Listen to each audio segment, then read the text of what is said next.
नमस्कार, मैं हूं शुभांकर शिवम और आप देख रहे हैं सीधे आप तक। जी हां, अभी मैं वैशाली के जंदाहा में मौजूद हूं और यहां जन सुराज, यहाँ प्रशांत किशोर की कहिए तो एक तरह से नन राजनीतिक पार्टी है ये, उसका विस्तार हो रहा है, कमेटी विस्तार हो रहा है। और हमारे साथ यहाँ पे मौजूद है पूर्व डीजीपी, छत्तीसगढ़ के पूर्व DGP SK. Paswan, Sant Kumar Paswan sir. हम उनसे जानते हैं कि जन सुराज का मकसद क्या है, ये कार्यक्रम क्यों है और बिहार राज्य की राजनीति शुरू से फेमस रही है, इतनी बड़ी बड़ी पार्टियां रही हैं, हर लोग बिहार राज्य में आते हैं और यही कहते हैं कि हम पिछड़ों के लिए काम करेंगे, उनके दुखों का निवारण करेंगे, लेकिन हर पार्टीवाद में सत्ता के मोह में सब कुछ बदल जाती है, सब कुछ भूल जाती है। तो हम इनसे भी जानेंगे कि जन सुराज ऐसा क्या बिहार में बदलाव ले आएगा।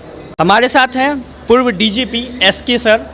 सर, पहले तो बहुत बहुत बधाई हो, जन सुराज के कोर कमेटी का विस्तार हुआ है। मैं सर आपको धन्यवाद और वैशाली जिले के जितने भी नागरिक हैं उनको धन्यवाद और जंदाहा में जो कार्यक्रम आयोजित हुआ है जंदाहा के लोगों को धन्यवाद। सर, मेरा सवाल ये है कि बिहार में इतनी बड़ी बड़ी पार्टियां हैं, इतने बड़े बड़े दिग्गज है, बीजेपी, राजद, जदयू, कांग्रेस, निर्दलीय, बहुत सारे लोग हैं, फिर ये जन सुराज क्यों? फिर ये नई तरह के नॉन पॉलिटिकल पार्टी बोल के, इससे पहले भी चिराग पासवान जी ने बिहारी फर्स्ट के नारे लगा के पूरे बिहार भ्रमण किया और बिहार की स्थिति बहुत ज़्यादा बदली नहीं है। तो मैं चाहता हूं कि आप इस मकसद पे कुछ बताएं। देखिए, हम लोग इस अवसर पर महात्मा बुद्ध को याद कर सकते हैं। ये बुद्ध की धरती है। उन्होंने कहा था कि आप कोई भी कितना ही बड़ा व्यक्ति क्यों ना हो, किसी भी ग्रंथ में कुछ लिखा हुआ क्यों ना हो, तब तक उस पर विश्वास मत कीजिए जब तक कि आप उसको खुद परख न लें और यह ना जान लें कि ये जनहित में है। तो ये जो है, अभी तक जितनी भी पार्टियां आई हैं उन्होंने कोशिश तो ज़रूर की है, लेकिन जनता तक नहीं पहुँचे हैं, वो खुद नहीं पहुँचे हैं और जनता तक जो सुविधाएं पहुँचनी चाहिए वो नहीं पहुँची हैं। तो इस कारण से अभी भी बिहार बहुत पिछड़ा हुआ है और उन लोगों के बहुत प्रयासों के बावजूद भी अगर पिछड़ा हुआ है तो कुछ ना कुछ कारण होगा। तो ये जो जन सुराज के माध्यम से लोगों तक पहुँच रहे हैं, जानकारी प्राप्त करने की कोशिश कर रहे हैं, उनकी सुझाव लेने की कोशिश कर रहे हैं कि किस प्रकार से हम बिहार को आगे बढ़ा सकें। आपको जी बोलिए। ये सीधे तौर पे ये समझा जा सकता है कि प्रशांत किशोर पीएम को उनकी कुर्सी दिलाने वाले, नरेंद्र मोदी को पीएम पद पे बैठाने वाले, नीतीश कुमार को बैठाने वाले, न जाने कितने एमपी एमएलए उन्होंने बना दिया, तो उनका मकसद पूरा नहीं हुआ।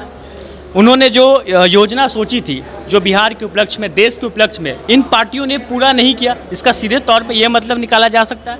देखिए, वो खुद भी कहते हैं अपने भाषणों में कि उन्होंने जनता के बीच में पहुंचकर उनकी आवश्यकताओं का लेखा जोखा किया और उसके बाद उसके अनुसार उन्होंने रणनीति बनाई, जिससे कि जिस राजनीतिक पार्टी के लिए वो काम करते हैं उनको सुझाव दे सकें। उन्होंने सुझाव भी दिया, नीतियां भी बनाई, सरकार जो है पावर में भी आ गई, लेकिन उसके बावजूद भी जो वो चाहते थे, जो उन्होंने नीतियाँ बनाई या जो उन्होंने मैनिफेस्टो में लिखा, उसका पालन नहीं हुआ।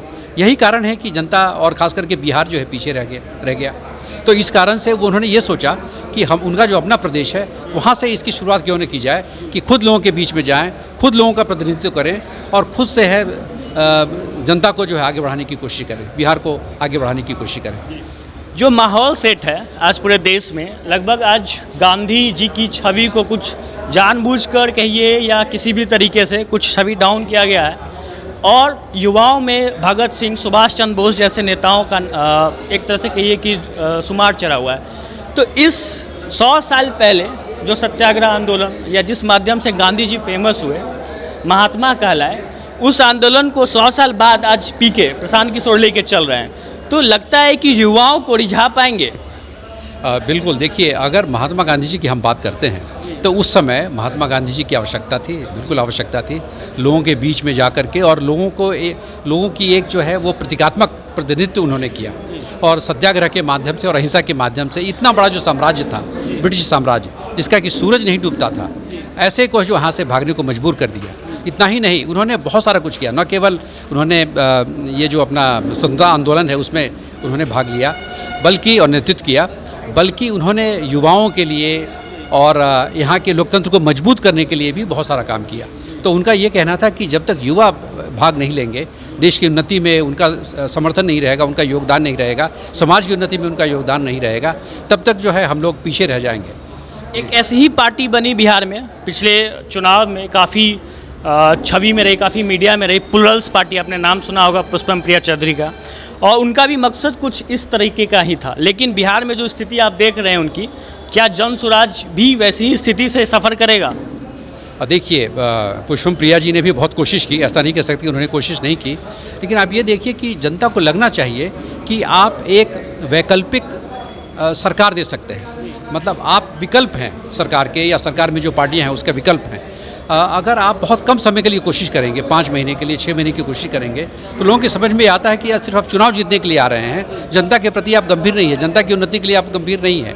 हम जो है लोगों के बीच में, अभी तो चुनाव बहुत दूर है, तो लोगों से हम तो वोट भी नहीं मांग रहे हैं, उनसे हम किसी तरह की कोई आर्थिक सहायता भी नहीं मांग रहे हैं। हम जो है पहले से जाकर उनके बीच में जा रहे हैं, उनकी जानकारी ले रहे हैं, उनसे सहमति ले रहे हैं, उनकी समस्याओं के बारे में जान रहे हैं, उसके अनुसार हम कार्रवाई करने की सोच रहे हैं। और आपको बता दूं कि ऐसे बहुत सारे एक्सपर्ट्स हैं विभिन्न क्षेत्रों के, जैसे स्वास्थ्य के क्षेत्र में है या इकोनॉमी के क्षेत्र में है, ऐसे लोग जो हैं, और एग्रीकल्चर के क्षेत्र में है, ऐसे लोग जो है इस पर काम कर रहे हैं, जो भले ही बिहार में हो या बिहार के बाहर हो, या बिहार की उन्नति में जो लोग रुचि रखते हों, ऐसे एक्सपर्ट्स बाहर के लोग बिना किसी शुल्क के स्वयं आगे आकर के यह कोशिश कर रहे हैं कि ऐसी नीति बनाए जिससे कि समाज आगे बढ़ सके, बिहार आगे बढ़ सके। सर, इधर कुछ सालों में आप बड़े अधिकारी रहे हैं, और इधर कुछ सालों में मैं चलन ज़्यादा देख रहा हूँ कि बड़े बड़े पदाधिकारी जो रिटायरमेंट के बाद जो उच्च स्तरीय पदों पे रह चुके हैं, वो किसी न किसी पार्टी को ज्वाइन कर रहे हैं, ज़्यादातर बीजेपी, जदयू जैसे बड़े पार्टी को ज्वाइन कर रहे हैं।